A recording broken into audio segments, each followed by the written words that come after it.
Well, after a massive success with Season 1, now marks the maker's attempt to strike gold twice.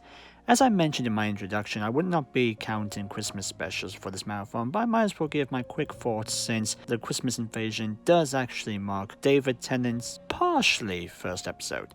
I say partially because he only managed to shine in the second half of the episode. If you can't tell, my thoughts are kinda mixed with that special. But now we have Season 2 to start off David Tennant's run as the Doctor, and I kinda wish he got a better start. The Doctor, now played by David Tennant, and companion Rose Tyler, once again played by Billie Piper, begin their first trip together in the TARDIS. And the first place they go to is New Earth, a reborn planet Earth after the events in the End of the World in Season 1. They get a message through the Doctor's psychic paper, somehow, to visit an old friend in their Earth's hospital run by the Sisterhood of Plentitude, aka cat nurses.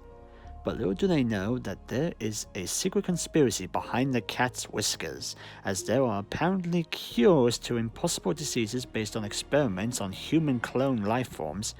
Oh, and Cassandra, played once again by Zoe Wanamaker, is there as well. And she's alive, somehow. She also psychically links herself to Rose's body, and as she tries to make another money-making scheme, she goes off making flirtish, uncomfortable sexual attention around the Doctor. This is getting a little weird. We start the episode off with a good opening prologue featuring the Doctor walking around his TARDIS and Rose saying goodbye to her family before going off on a trip. You get for the characters' expressions what kind of characters we've got. It's a nice little callback to the ending of World War III. But when we actually arrive on New Earth, it's kinda cliche. The design of the city looks fine, and I'll even say the space cars look neat. But rewatching it again, not once did I actually believe they were actually there. But that's fine, I'm sure the effects would look better as the story will go on.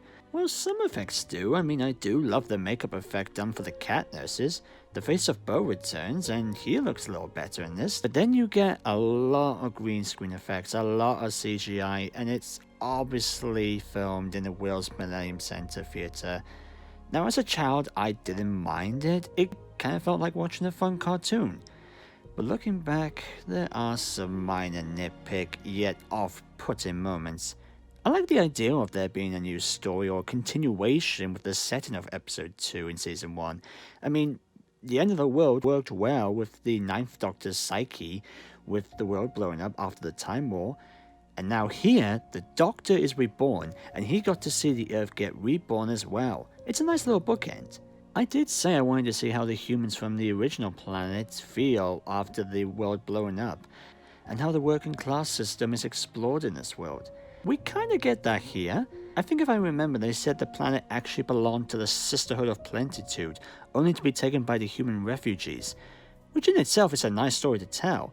And I like the idea of the Sisterhood trying to please the human race with their own cures, but at the same time, they're cloning their own humans, using them as guinea pigs with experiments for new medicine that shouldn't be existing for years in the future. And yet, the flesh clones managed to gain a conscience. That's kind of haunting to think about, which does actually make a decent mystery. However, the main issue here is that this stuff is actually overshadowed by the stuff with Cassandra. I guess I kinda get it, I mean, since she was the villain of both stories, but did we really needed her in this episode? The Sisterhood already made intimidating villains, and yeah, they really had the lamest excuse of how she's even alive after she died in the last season. I kinda get what they were trying to do with her story, but I don't know, the way they executed it is a little awkward. In fact, a lot of scenes are all awkward. I give credit to the actors like David Tennant and Billie Piper for going all out with their performances when they do get possessed by Cassandra, but looking back, it's almost kind of uncomfortable. I guess this episode was maybe trying to be funny, almost like one of those modern day comedy films, which I guess kids might like, but I wouldn't be surprised if adults probably don't enjoy it. There are other stuff which I didn't mind as a child, like the Doctor and Rose getting washed in the lifts, which I thought was kind of funny. I used to imagine that's how lifts would work in the future. And it does actually get used later in the story when the Doctor makes this super cure somehow. In fact, you can even say the Doctor actually cured people. but now with the current world's going on, I wouldn't be surprised if some hospitals did start sanitize their visitors. So this is weird. I liked this episode as a child, but man, this did not seem to age well for me. I appreciated some elements more, like the characters' performances, the makeup on the cat nurses, and a few good visual moments. I think my favorite scene was just the Doctor and Rose sitting on a field watching the cars fly by in the city. It's the main story that I did not seem to enjoy anymore.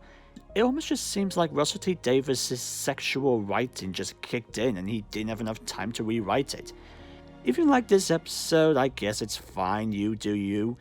But other people might feel a little cautious with some moments. So what, that's 2 mishandles of David Tennant's potential as a Doctor now? How are we even going to make his run even better? Her Majesty Queen Victoria. This is a man who becomes an animal. A werewolf. But it can't be an actual wolf.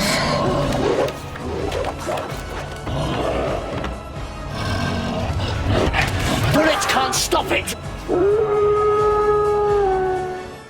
Oh yeah, now that's more like it.